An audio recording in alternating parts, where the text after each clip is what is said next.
이 시간 함께 사도신경으로 우리 신앙을 고백함으로 6월 17일 금요일 새벽 예배를 하나님께 드리도록 하겠습니다.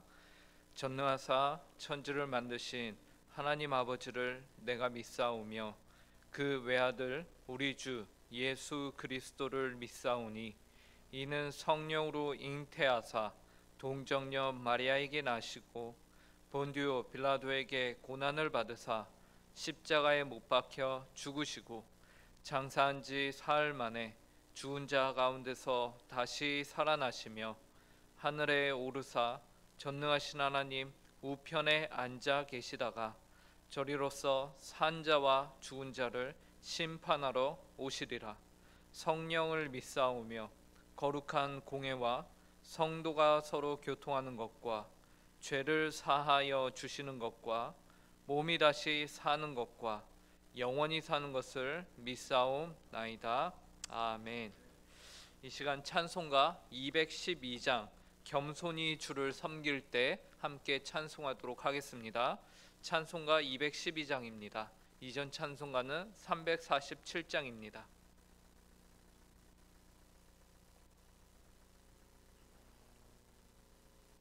한 목소리로 함께 찬송하도록 하겠습니다. 겸손히 주를 섬길 때 괴로운 일이 많으나 그 주여 내게 힘 주사 잘 감당하게 하소서. 인자한 말을 가지고 사람을 감화시키며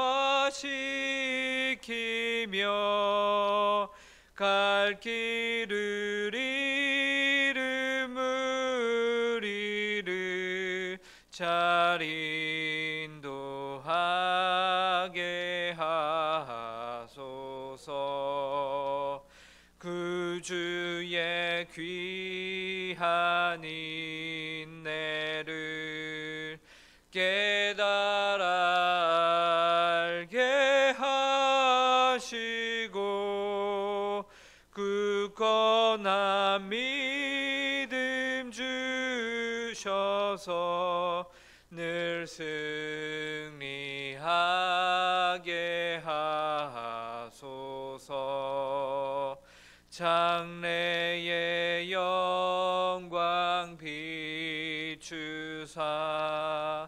소망이 되게 하시며 그 주와 함께 살면서 참 평강 얻게 하소서. 아멘. 함께 기도하도록 하겠습니다. 하나님 아버지 감사합니다. 오늘도 주께서 저희를 사랑하셔서 이렇게 새날을 허락하여 주시고 하루의 첫 시간을 주님 앞에 나와 기도함으로 시작할 수 있도록 인도해 주심에 감사합니다. 이 시작하는 하루의 첫 시간뿐만 아니라 또한 오늘 하루의 온전한 모든 순간순간이 다 하나님께서 저희의 주인이심을 저희가 고백하오니 이 시간 하루를 살아갈 수 있는 은혜를 저희에게 풍족히 허락하여 주시는 이 귀한 시간이 되게 하여 주시옵소서. 하나님 아버지 그 은혜를 저희가 사모하며 구하며 하나님 아버지 이 시간 주님의 말씀을 봅니다. 하나님의 말씀을 통하여서 하나님의 뜻이 저희 가운데 온전히 밝혀지며 하나님 아버지의 말씀이 저희 심령 가운데 깊이 새겨져서 오늘을 하루를 살아가면서 이 말씀을 계속해서 저희가 묵상하며 또 하나님을 떠올리며 하나님 앞에서 바르게 살아가는 저희 모든 성도들 될 수 있도록 이 시간 성령의 충만함으로 함께하여 주시옵소서. 감사하며 이 모든 말씀 예수님의 이름으로 기도합니다. 오늘 저희에게 주시는 하나님의 말씀은 구약성경 시편 147편 1절부터 6절까지의 말씀입니다.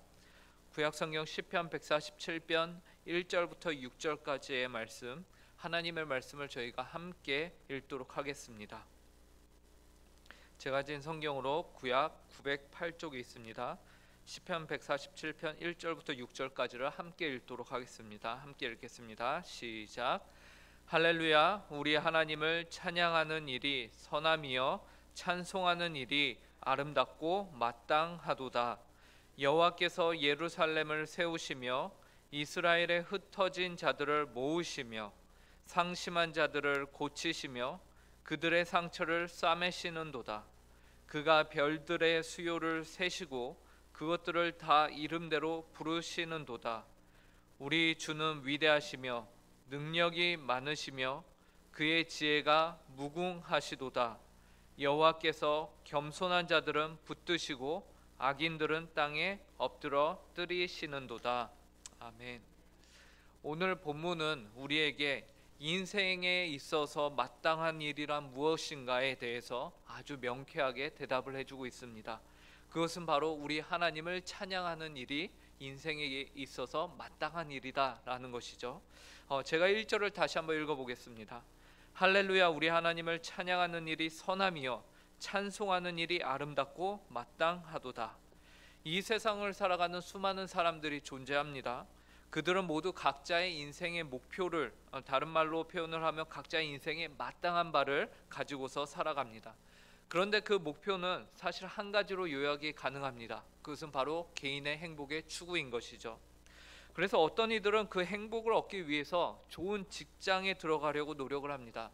좋은 직장에서 남들보다 더 많은 연봉을 받고자 하며 거기서 얻은 그 재정적 여유로움을 가지고서 자신의 행복이라고 생각을 하며 살아갑니다. 어떤 이들은 그러한 행복에 추구하는 삶, 그런 행복을 추구하는 삶이 단지 개인을 위한 것만이 아니다. 그의 가족을 위한 헌신이며 혹은 우리나라와 사회를 위한 발전에 이바지하는 일이다 라고 말합니다. 하지만 그 안에는 하나님이라는 가장 중요한 동기가 빠지게 된다면 그것은 가족이 행복해야 자신이 행복하고 국가가 안전해야 잘 돼야 자신의 행복의 보장을 받을 수 있기 때문에 일종의 거래와 같은 것이죠. 그래서 이러한 인본주의적 선행인 것이에요. 이러한 것들은 인본주의적 선행인 것입니다. 이러한 인본주의적 선행에는 분명 하나님은 부재하시고 하나님은 안 계시고 그 모든 일의 근원으로 내려가게 된다면 결국에는 거기서도 개인의 행복을 우리가 발견할 수 있게 되는 것이죠. 쉽게 말해서 불교에서는 무소유를 주장하죠. 그 무소유가 누구의 마음을 편하게 하기 위한 무소유, 곧 나눔이냐? 바로 개인의 행복인 것이죠. 그러나 기독교에서는 무엇이 되었든지 간에 하나님이 안 계시면 선할 수 없다라는 것이 기독교의 사상입니다. 이런 인본주의적 인생의 목표에 대항하여 오늘 시편 기자는요 기독교적 사상을 아주 잘 나타내고 있는 것이에요. 아주 담대하게 뭐라고 합니까? 하나님을 찬양하는 일이 인생에 있어서 가장 마땅한 것이라고 우리에게 말해주고 있는 것입니다. 자, 그렇다면 왜 이것이 마땅한 일일까요?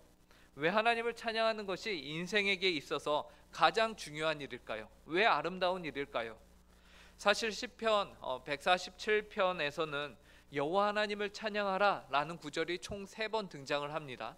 좀 전에 저희가 함께 읽었던 1절에서 여호와 하나님을 찬양하는 일이 마땅한 일이다 라고 말씀하시고요. 그 다음에 7절에서도요 감사함으로 여호와께 노래하며 수금으로 하나님께 찬양할지어다 라고 말하고 있어요. 그리고 12절에서 예루살렘아 여호와를 찬송할지어다 시온아 내 하나님을 찬양할지어다 라고 말하고 있죠. 그래서 그 내용을 살펴보면 총 3가지의 큰 이유에서 하나님을 찬양하는 것이 마땅하다는 것을 우리에게 말씀해주고 있다라고 볼 수 있습니다. 그 중에서 오늘은 그 첫 번째 이유를 여러분과 함께 보고자 하는 것이에요. 여호와 하나님을 인생이 마땅히 찬양해야 하는 이유는 그분께서 인생을 세우시고 모으시고 고치시고 상처를 싸매주시는 분이시기 때문에 그렇습니다. 제가 본문 2절과 3절을 읽어보도록 하겠습니다. 여호와께서 예루살렘을 세우시며 이스라엘의 흩어진 자들을 모으시며 상심한 자들을 고치시며 그들의 상처를 싸매시는도다. 많은 성경학자들이요 시편 147편을 에스라와 느헤미야 시대의 이스라엘의 조국 재건 때에 지어진 시편으로 봅니다. 혹은 그보다 더 이후에 포로 이후 시대의 작품으로 보고 있습니다. 그들에게 있어서 이스라엘에게는 회복이 필요했던 것이죠. 그리고 그 회복이 필요하다는 것은 무엇을 의미할까요? 그 이전에 회복이 필요한 상태, 즉 멸망을 당하는 시기가 있었다라는 것을 의미해요. 하나님께서 아브라함을 부르셨고 그들을 종되었던 나라 애굽에서 기적을 통하여 강권적으로 구원하셨습니다. 그리고 약속의 땅인 가나안으로 인도하셨죠. 다윗과 언약을 맺으셔서 그 나라가 영원할 것을 약속하셨습니다. 그러나 이스라엘 백성들의 불순종으로 말미암아 그 언약이 파기되었고 이스라엘이 멸망하게 되었습니다. 그런데 오늘 본문은 그럼에도 불구하고 하나님께서 어떻게 하시겠다는 겁니까? 어떻게 하셨다는 겁니까? 다시 여호와께서 예루살렘을 세우시며 이스라엘의 흩어진 자들을 모으시며 상심한 자들을 고치시며 그들의 상처를 싸매시는도다 라고 시편 기자가 고백을 하고 있는 것입니다. 그렇기 때문에 인생에 있어서 여호와 하나님을 찬양하는 것이 마땅하고 아름다운 일이다 라고 말하고 있는 것이에요.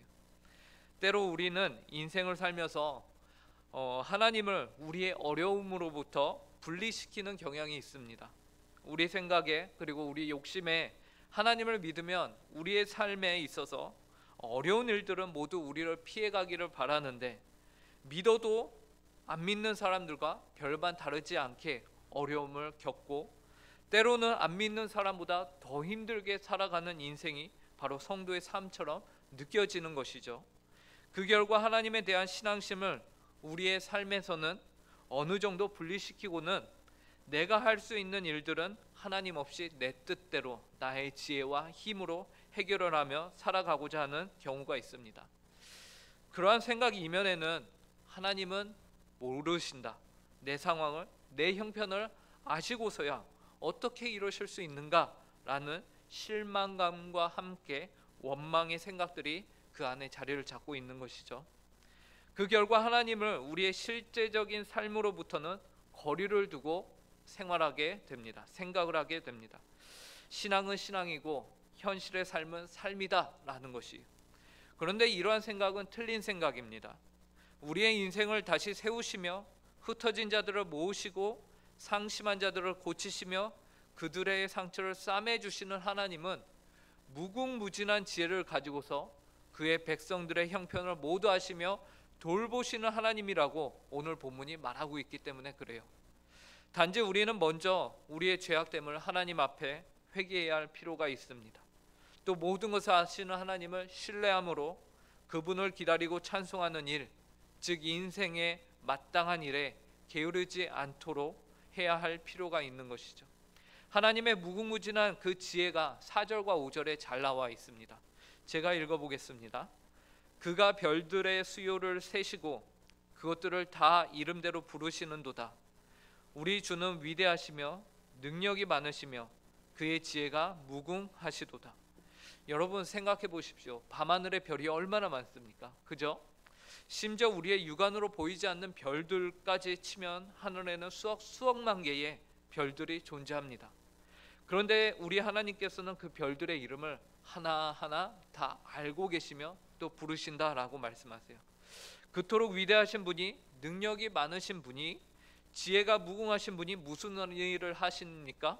여러분의 인생을 그리고 주님의 몸된 교회를 세우시고 모으시고 고치시고 그 상처를 싸매주시는 일을 하신다라는 것이에요. 어떻게 그 일을 하십니까? 그분은 모든 형편과 일의 상황을 다 아시기 때문에 이 모든 것이 가능하다라는 것이죠. 설마 하나님께서 별들의 수요는 다 세시고 그 이름은 하나하나 다 아시는데 우리 여러분의 상황은 모르실까요? 시편 기자가 과연 그러한 의도로 이 말씀을 기록했을까요? 당연히 아니죠. 결코 아니에요. 예수님께서도 마태복음 6장에서요 이러한 동일한 의도를 가지고서 말씀하셨죠. 공중의 새를 보라, 심지도 않고 거두지도 않고 창고에 모아들이지도 아니하되 너희 하늘 아버지께서 기르시나니 너희는 이것들보다 귀하지 아니하냐. 이 세상 모든 만물을 다 아시는 하나님께서 여러분도 다 알고 계시다. 그리고 여러분을 위하고 계시다라고 주님이 말씀하셨습니다. 이토록 지혜가 무궁하신 여호와 하나님 앞에 그렇다면 우리는 어떠한 태도로 살아야 하는 것일까요? 본문 6절에서 우리가 어떻게 살아야 하는지를 말해주고 있습니다. 제가 읽겠습니다. 여호와께서 겸손한 자들은 붙드시고 악인들은 땅에 엎드러 뜨리시는도다. 이 본문에서는 여호와 하나님께서 그분의 긍휼히 여기시는 기준이 나옵니다. 우리 하나님께서는 세우시고 모으시고 고치시고 싸매주시는 분이신데 그 하나님의 돌보심의 대상은 오직 겸손한 자들로 한정이 되어 있다라는 것이죠. 6절에서 보면 겸손한 자들과 반대되는 개념으로 교만한 자나 오만한 자가 나오지 않고 악인들이 나옵니다. 즉 겸손하지 아니하면 우리 하나님 앞에서 겸손을 잊어버리는 그 순간 그들은 악인에 속하게 되는 것입니다. 그리고 악인들을 하나님께서 어떻게 하십니까? 땅에 엎드러 뜨리시는도다 라고 말씀하시죠. 그러므로 저와 여러분은 모두 여호와 하나님 앞에서 악인이 아닌 오직 늘 겸손한 자로 있기를 힘쓰시는 모든 성도님들이 되시길 간절히 바랍니다. 오늘 우리는 시편 147편을 통해서 인생의 마땅한 바가 무엇인지를 보게 되었습니다. 인생이 마땅히 해야 하는 그 일은 바로 여호와 하나님을 찬송하는 일입니다. 그 이유는 그 여호와 하나님께서 예루살렘을 세우시며 이스라엘의 흩어진 자들을 모으시며 상심한 자들을 고치시며 그들의 상처를 싸매주듯이 오늘 이 시대를 살아가는 주님의 백성들을 새롭게 세우시며 코로나로 흩어졌던 교회를 다시 모으시며 그 마음이 상심한 성도들을 고치시며 그들의 상처를 싸매주시기 때문입니다. 우리 하나님은 위대하셔서 우리의 여러분의 모든 것을 아시는 분이십니다. 그렇게 반드시 이 일들을 행하실 것입니다. 여러분의 모든 것을 아시고 회복해 하시는 하나님 앞에 늘 겸손하며 그분의 지혜와 능력과 위대함을 찬송하는 그리하여서 그 앞에 겸손한 하루를 사시는 모든 성도님들이 되시길 간절히 바랍니다. 함께 기도하겠습니다. 하나님 감사합니다. 오늘도 시편 말씀으로 하루를 시작하며 주님께서 허락하신 인생이 마땅히 그 생명 허락하신 하나님을 찬양해야 하며 살아야 한다는 사실을 알려주시니 감사합니다. 하나님께서는 저희 인생을 그리고 이 땅에 있는 주님의 교회를 세우시고 흩어진 이들을 모으시며 상심한 자들을 고치시고 그들의 상처를 싸매주시는 분이십니다. 그 하나님을 오늘 하루도 우리가 늘 감사하며 기억하며 주님 앞에 겸손한 태도로 자세로 살아가게 하여 주시옵소서. 혹여나 위대하시며 모든 것을 다 아시는 하나님 앞에 우리가 하나님은 모르시고 없으신 분으로 여기지 아니하도록 늘 하나님 앞에서 코람데오의 태도로 겸손히 살아가며 하나님을 찬송하는 백성의 삶을 살아가게 하여 주시옵소서.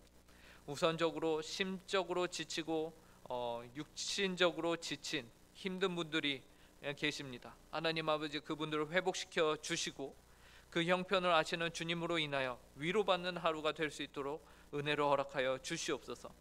오늘 저녁에는 저희가 금요기도회로 모여 하나님께 찬송하고 말씀 듣고 그의 나라와 의를 구하는 시간을 갖습니다. 그 시간이 온전히 하나님께서 통치하시는 시간이 되길 간절히 구하오며 오늘 하루를 주님께 온전히 의탁드리오며 이 모든 말씀 예수님의 이름으로 기도합니다.